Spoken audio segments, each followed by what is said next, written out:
Hi there, welcome to week 2 of Remembering How to Heal. I'm Shauna. This week we're going to explore how to find time to rest throughout your day. Now, most of us, we either go to work or we stay home with the kids. We have very full days. So it is so easy for us to forget or simply not have time to relax and to rest. Check in with our bodies, Research shows that our bodies need 7 times the amount of rest and relaxation than it does stress.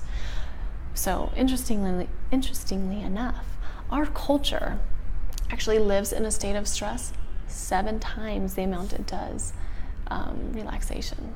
So it's actually the exact opposite of what our bodies need. What ends up happening is we end up having digestive issues. We have anxiety, which leads to restlessness. We have muscle tension. The list goes on and on, really. So it is so imperative to find rest throughout the day for our bodies. Let's look at the immune system. So your immune system keeps you vital and healthy. And when you're under a lot of stress, that goes on the wayside because your body is trying to deal with stress. So what ends up happening is you end up getting sick often, which is your body's way of speaking to you, of reminding you, of actually forcing you to slow down, to take care of itself, because the body needs time to relax, to be able to do the healing and the repairing it needs to do inside. Looking at your digestive system, think about a time that you've been stressed out. You've got a lot going on in your life. Your digestive system is not working properly. There's either not enough going on, too much going on. That is one area that is really affected by stress. So all of our systems are affected by stress, but I feel like the digestive is one that we can all really relate to. And then let's look at the central nervous system. When you live in a constant state of stress, you are bound to have some sort of emotional or mental breakthrough. It's your nervous system's way of saying, I'm on overload. I need a break. And so what happens is you have this breakthrough. So let's not get there. Although many of us have either felt many of these symptoms, lived it, maybe not, but we're only human. And our culture is very busy, very going and doing and producing. And so we're bound to have some of these symptoms happen because we have stress. It's just how it is. So it is so important for our health to find rest throughout the day. And how do we do that? How do we do that with a full-time job and we have children? Maybe we don't have kids, but we have full lives. We have a lot going on. So let's look at work. So a quick and easy way to take some rest at work is, say you work at a desk. Easy enough. You can just stand up while you're at your desk and just stretch your arms up, close your eyes, take a deep breath. You can be bending your knees, just kind of move your body around a little bit, take some deep breaths and just check in with yourself. Take 2-3 minutes, check in with yourself. How you doing? Do you need to use the restroom? Need something to drink? Just take a moment for yourself. Unplug from your emails or your paperwork, Another great one, on your lunch break or your 10 to 15 minute break, unplug from your computer and from your phone and go for a gentle walk. Now, I'm not talking about exercising or working out. I'm talking about going for a gentle, relaxing walk. It means you're going slowly, you're aware of your body and you're breathing. You're not stressed out. You're kind of trying to let your body relax a little bit in this walk and just breathing. Trying to let go of work and not thinking about all the things that are going on or that need to get done. Just trying to breathe and go for a walk and just let it go. And just be with yourself in that time. Really let it be your time for you. Just you. Now, the reason why it's so important to unplug from our computer and from our phones is because it's a way for us to get back to ourselves, to reconnect. When we're on our computers and our phones, we are very distracted from ourselves and how we're feeling. So turning them off or just leaving them at work, in your office, in your bag, going for a walk, helps you to just come back inside and say, how am I doing? What do I need right now? So unplugging, I know it's really hard. I know, because we are so technology based. We live on our phones. I get it. I really do. All right, so next thing I want to look at is power napping. Power napping is so essential to good health. And it can be easily done on your lunch break. You can take a 15 to 20 minute power nap in your car. Maybe if there's a park nearby, you can take a nap under a tree if that's your thing. Even your break room. If you have a decent break room, that could be a nice area. Or if you're lucky enough to have your own office, close the door and take use of that 15 to 20 minute power nap. Research shows that a 15-minute power nap a day resets our brain and boosts productivity. I mean, that's wonderful. Not only do you get to rest, but it's improving your day. It doesn't get much better than that.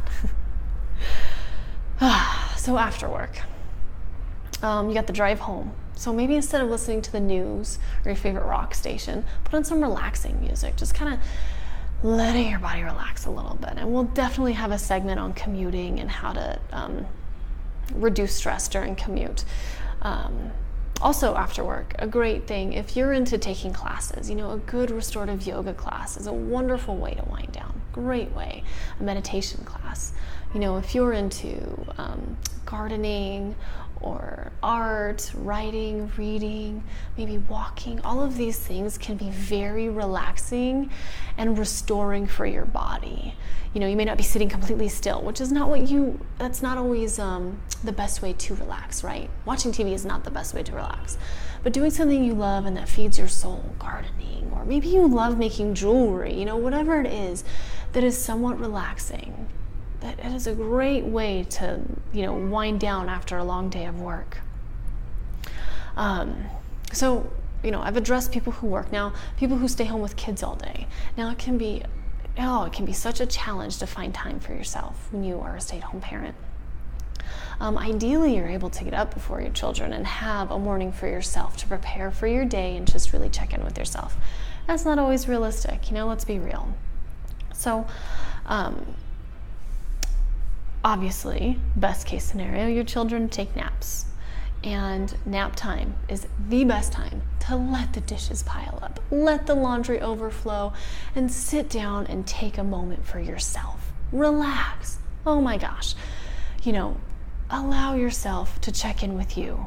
Taking care of other people all day can be exhausting and draining, and it is so important to make space for yourself. So what about those of you whose kids do not nap? Or you have children that are just, they need a lot of attention. I have found it very useful to start off by giving your children the attention they need, giving them your quality of attention. Not, I'm texting and playing cards with you, or whatever the case may be. Giving them your undivided attention.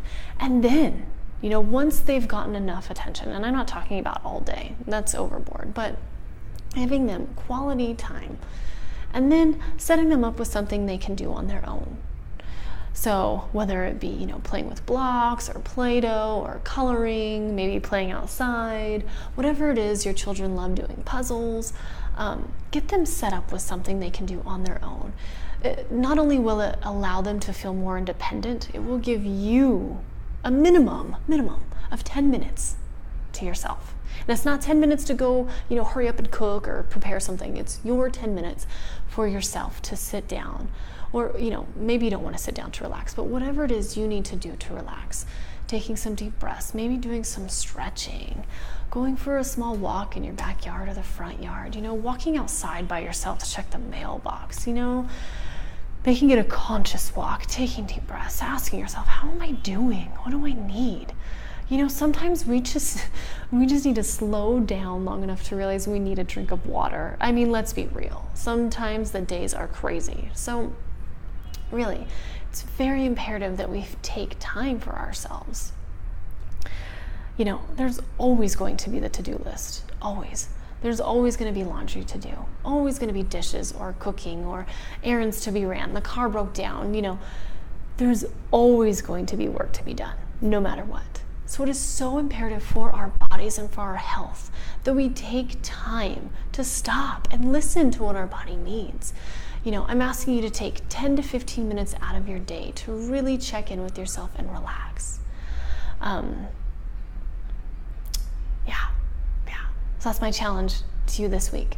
I want you to find 10 to 15 minutes every day, one time a day. Let's start with one time a day, to find time to relax. However it's going to fit into your schedule. I want you to really look into your days and find time for you to relax. Maybe you just want to make a cup of tea and sit down. Whatever it may be for you, I want you to find 10 to 15 minutes each day this week for yourself. Now, if you could find more time, the better. Your body needs more time to relax and restore itself than we realize actually. So please take my challenge. I will see you next week, and we'll check in about how this week worked out with finding time to relax. Please feel free to leave me any questions or comments about this week, and I will get back to you. Subscribe to my page if you want to get my weekly videos. And I can also be found on Facebook and Twitter via Sage River Healing, which is my business. Thank you again for joining me this week.